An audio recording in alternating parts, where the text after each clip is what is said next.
It's 6. The Open Meetings Act is posted along. Roll call. Holly. Here. Buckminster. Here. Rob. Here. Wisdom. Here. Ferguson. Here. Ratcliffe. Here. Foraker. Here.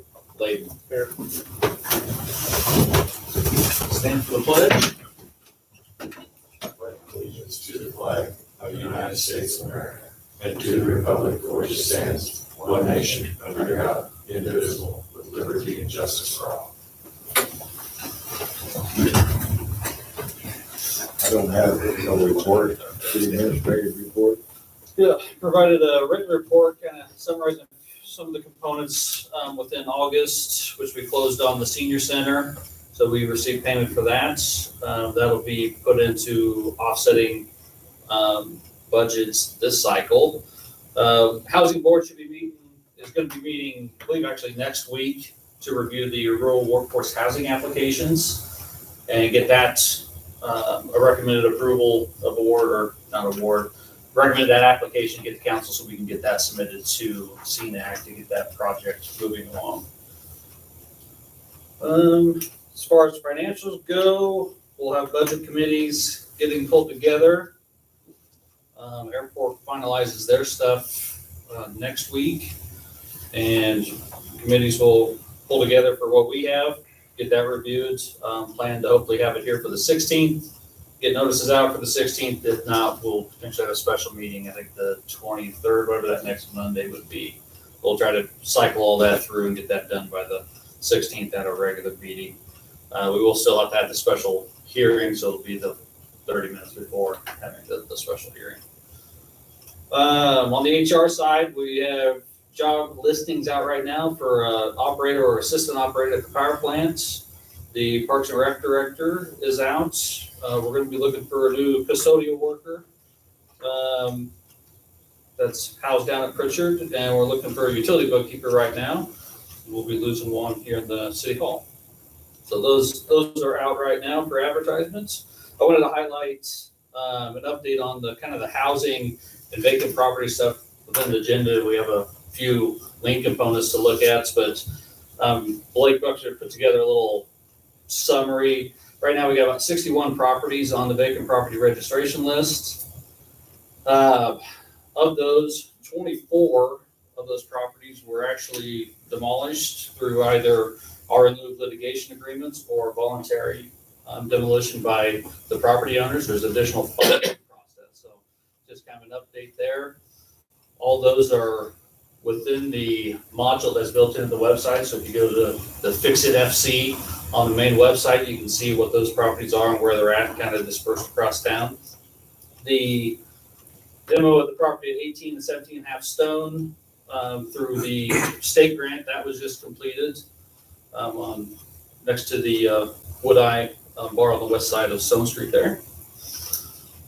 We'll be submitting reimbursement or submitting all the data to the state to try to get that buttoned up.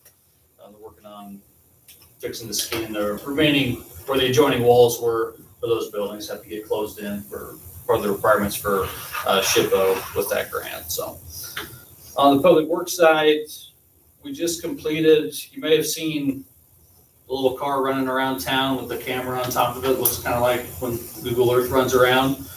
We had hired a company called Fast Forward that went through and actually mapped out all of our utility electric distribution lines. So it was actually AI components. So they go in and map what a utility pole looks like. And they also did our fire hydrants. Drive around all the town, all of our rural lines, and you can pinpoint all those. Now we have a solid count on every utility pole we have. At the same time, a thermal inspection was performed. So we find some critical points where there may be issues, and go through those, navigate those, and then put a plan together for fixing those. So a lot of data was attained with that. That all works with our current kind of progress forward with our GIS implementation and getting all that data into GIS to access for project planning moving forward. That's all I got. Unless anybody has any questions. Keith? We did complete our Drives Over grant through the Nebraska Department of Transportation. We did 56 hours of overtime, had 183 calls of service during that time period, which was multiple different kinds of calls. And 37 warnings and 95 traffic stops, 55 citations. And went really well. A lot of compliance. Thank you. Under the consent agenda, we have minutes approval for August 19th, agenda approval, claims approval for August 3rd through August 16th, and consent agenda. Motion to approve. Seconded. All vote. 8 yeas. Under old business, discussion and action, second reading of ordinance 2024-100 to amend section 6-317 offenses, discharge of fireworks and firecrackers.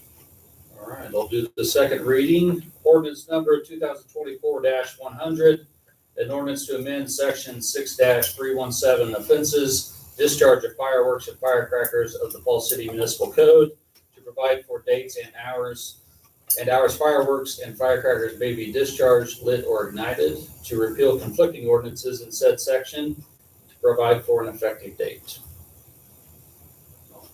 No changes since the last reading. Motion to approve. All vote. 8 yeas.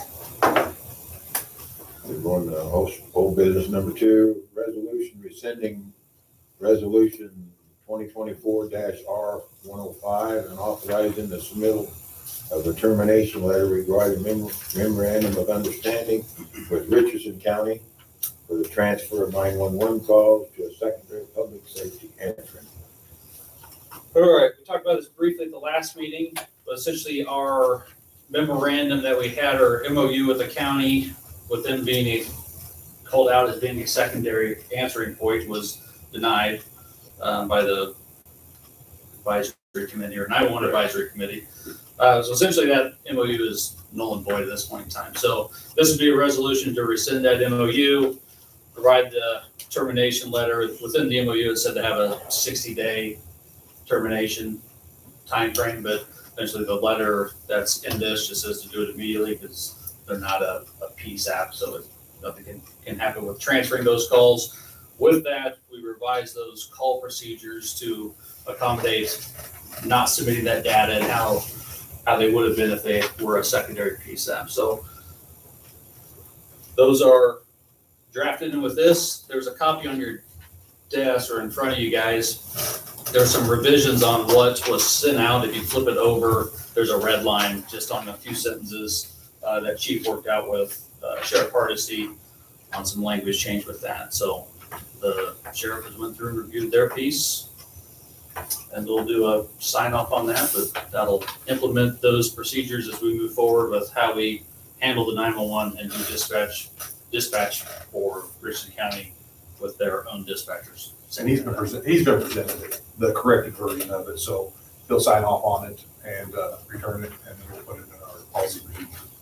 Just like we do with EMS or fire, same. Motion to approve. Second. All vote. All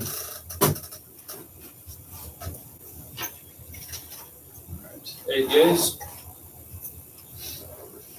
Under regular business, public hearing, consider application in the amount of $480,000 to the Nebraska Department of Economic Development for the Community Development Block Grant Public Works application to address sewer improvements.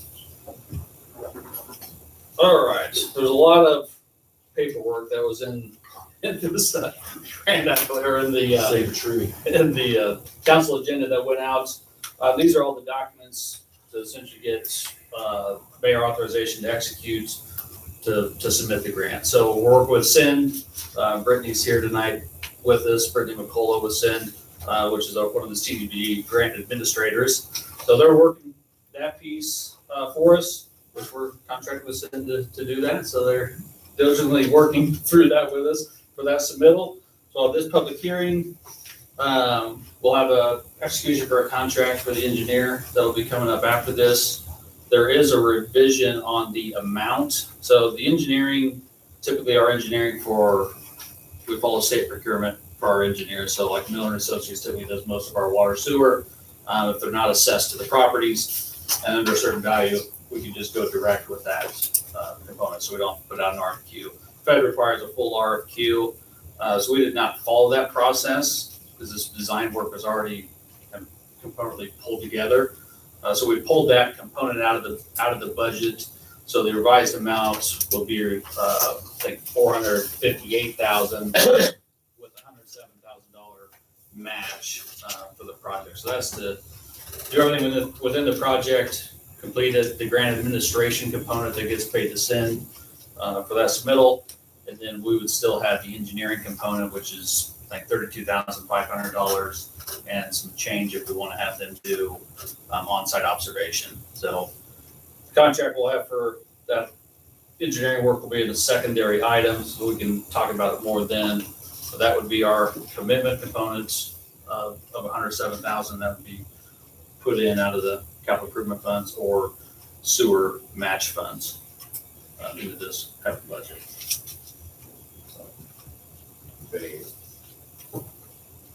The Public comment? I can just tell you the scope of work, I didn't put the detail of that in here, is mainly we had an I&I or a infiltration report that Miller Associates did for us, and we located kind of areas that were most of our sewer mains that are underwater, so they're got blown gaskets or push gaskets, and you got infiltrating groundwater coming in, and all that water is going through the pipes, goes down to get treated. So it's excess volume that we do not need to treat versus the condition of the pipes that we have. So we did the one phase, which did a bunch south of town and a lot on the west side near Stanton's and down the railway. This is on the north end from North Commercial Corridor down to the lift station by the airport. So all that entire section, that collector main there is completely underwater, and that's by a few gaskets. So we got TV data with that camera inspections to show it all, and hopefully this project will help reduce that infiltration, lower the volume that's going through our force main, because all that gets pumped back uphill to get back down to our water main or our sewer plant, and reduce our overall costs. So is that 4,000 feet is what you're talking with the North Commercial Corridor? What about the vertical feet? Is that along the same path or is that throughout the city? The vertical feet would be manholes Just randomly throughout? within that. Yeah, there's a what they call the inverted siphon in that area because of the creek. That's one area that's always a mess to deal with, and has a lot of sanitary sewer overflows with maintenance of that, with how much is volume that runs through that's not truly sewage. But there's no map available laying that out? No, I don't. Just in have case it. someone was curious, like right of ways or anything like that. I know that's all covered, but. Yeah, it's all within our current right of way. There's no changes. So it's our existing line. What we'd be doing is, we're not digging up the line, so we'd be doing a cast in place pipe. So lining that on the inside. I don't actually think there's any services within that. So that's the cured in place? CIPP. Okay. Okay, thank you. Any more comment? Hearing is closed. 6:14. Going to two, discussion and action. Authorize execution of engineering service agreement with Miller and Associates totaling $70,500 for the sanitary sewer rehabilitation improvements, phase 2 project. All right, so as I said, that is the piece that we would contract with the engineer. $32,500 is the design component for that. Additional $38,000 that's estimated on a time and material basis if observation work would need to be done. And we'll end up doing probably a good component of that ourselves. It's fairly simple to do, so Trevor, myself, or Doug Wheeler will manage that project and do those pieces. So we'll probably more likely be somewhere around $10,000 to $20,000 on top of the engineering fee for the observation work that would be put in place. But this contract has all of it in there, and as it is being utilized as needed and as requested by the city. Questions with any of that? Motion to approve. Second. Vote. 8 yeas? We're on to number 3, discussion and action, resolution executing the public works application for other documents necessary for the Nebraska Department of Economic Development Community Block Grant Program within the city. All right. Very much what we talked about with the public hearing, within the public hearing.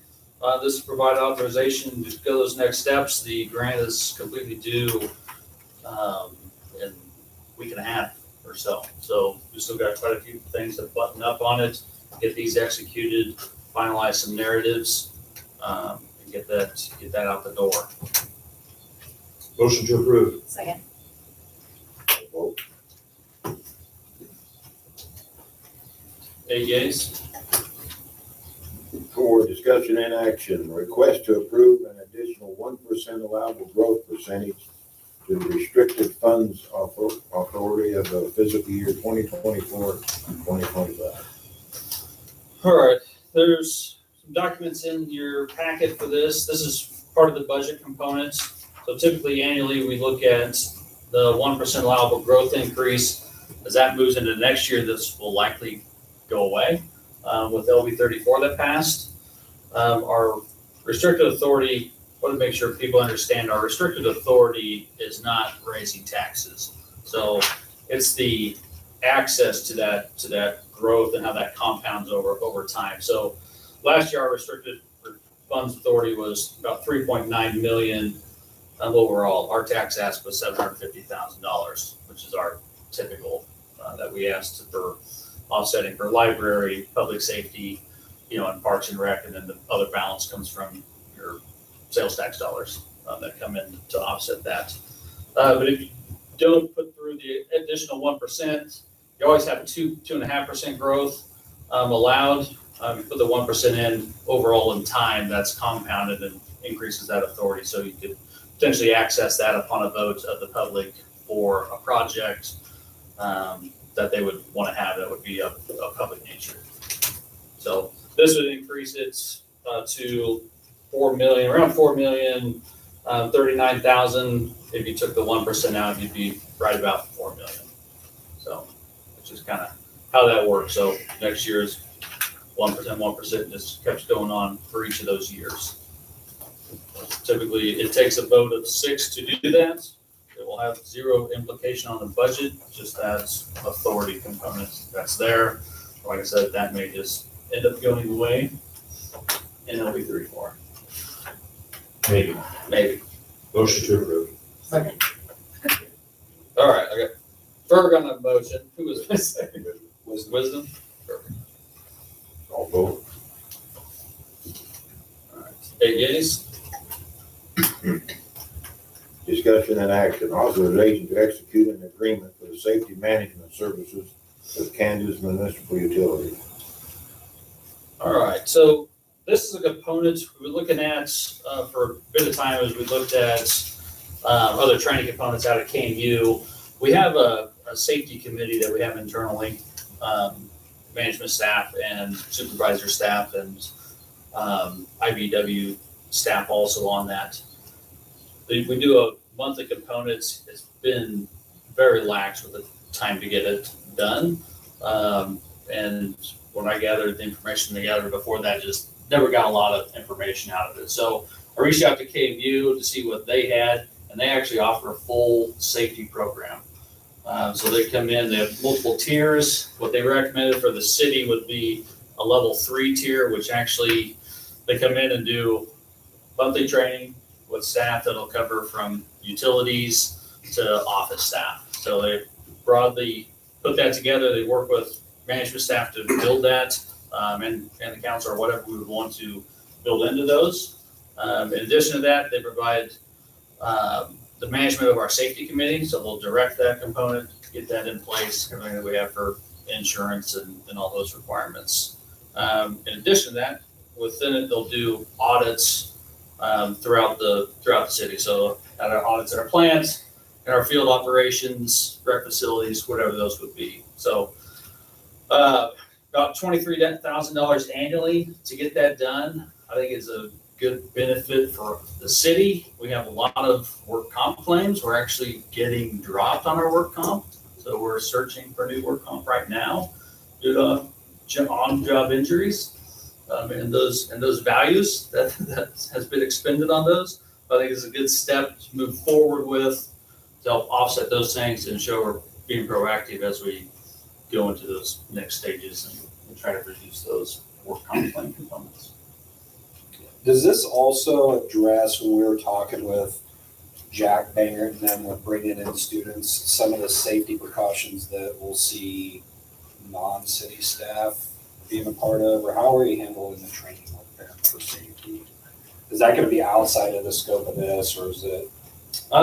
Those individuals will come in like they're acting as an employee in that stage, and actually they could be an employee also on top of it, depending on how we handle those. We would drop them through the same thing. So they would go through this. Yeah, so this is meant for all staff to actually come in. So they'll come in monthly, staff will have a dedicated time, where not all has to be at once. City operations can't stop.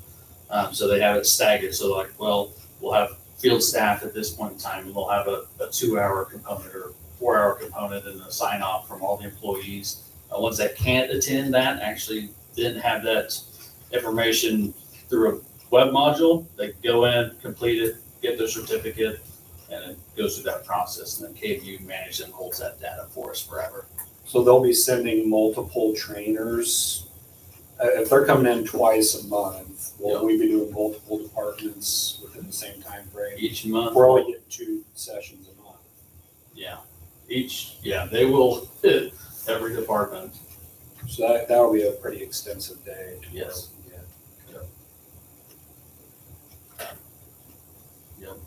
There'll be a lot of information, especially when it comes through with the audits, with recommendations on moving forward with components that we're going to, I know, that get information out of. $2,000 a month for a couple of days like that. Otherwise, you really need a safety person that's all they're doing, Well, That- this is that what we- alone, the salary would be higher.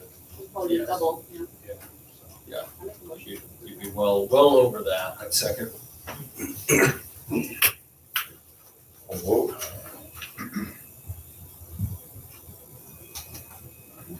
Ed Yates? Discussion and action, request for a special designated liquor license at Pritchard Auditorium on November 9th, 2024 for annual quarter off. Motion to approve. Second. Vote. Ed Yates? Discussion and action, request for solicitation of vendors and sponsors for the fiscal year 2024-25 community cleanup events. Chamberlain. I kind of got saddled with this community cleanup event after Hope Shalom left. Add it to the list. Ever since the Five Rivers Agency their nonprofit status got pulled, we haven't been able to find a provider to come to Fall City due to the hazardous waste collection. I've had a lot of calls of community members missing that. So we're hoping with kind of putting out this wider request for vendors that we can cast a wider net around the state maybe and find someone that can come in and do that, as well as like tires, stuff that, we can't handle locally. But then it also provides the opportunity for local vendors with the trash collection, paper shredding, electronics, et cetera. So just kind of trying to streamline the process a little better and make it a nice event for the city. So we'll still do hopefully a fall cleanup in October, and then we'll usually around Earth Day when we do the one in the spring. The city typically takes care of, or has in the past taken care of, the refuse components, the dump fees and things like that. So we want to ensure there's public dollars that gets utilized for that, but it's out for public kind of solicitation of vendors. And then at the same time, some of the other business will sponsor a component, you know, I think F&M Bank has sponsored paper shredding. Bolsey Sanitation did, you know, the pickup components, and dealing with all those pieces. This asks some of those vendors and potential sponsorship entities to potentially get together and see if there's a component where they can want to solicit together with that or cover a piece of it, and have some advertising component that comes with it. And see if we can just, like Amber said, get a little more outreach out to do a little bit more than what we've been able to the last few years. Paint's a big one. I get a lot of people want to do their paint. Motion to approve. Second. All vote. Okay, guys? On to number 8, discussion and action, resolution authorizing the city to access unpaid vacant property registration fees totaling $750 for the property at 906 Stone. All right, let's see here, okay. Yeah, 2 of these, I gotta make sure we get the right ones. 2 of these we will not have to do an action on, and I'll talk about them when we get to them. 906 is one we will need to do action on for that lien. So this is, like I said, like we had at the last, a few meetings ago, vacant property fees, a non-compliance, so they have $750, the initial $250 and the $500. We'll file a lien after resolution's passed, put the lien on the property, so if it gets sold, we can hopefully access the fees back to move forward with the progress of the housing demolition program. Motion to approve. Second.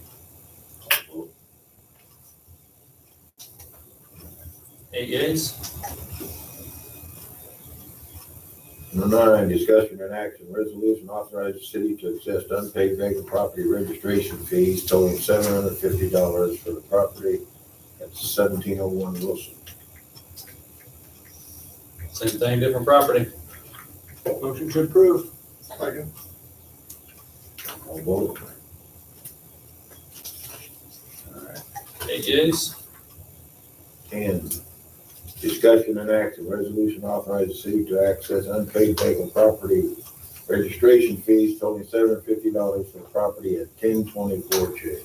All right, so this was ready for lien, and the property owner came in today and paid their bill. So there's no need to file lien at this point in time. They paid their fees up to date, and are in compliance as of an hour and a half ago. So you would just let these die for lack of motion? Yeah, that would be the best bet. We could just let those die for a lack of motion and move on to the second one, do the reading of it and let it die also. Going to 11, discussion and action, resolution authorizing the city to access unpaid vacant property registration fees totaling $750 at 2022 Crook Street. Same thing, we've been squared up and no longer need to file lien on that property.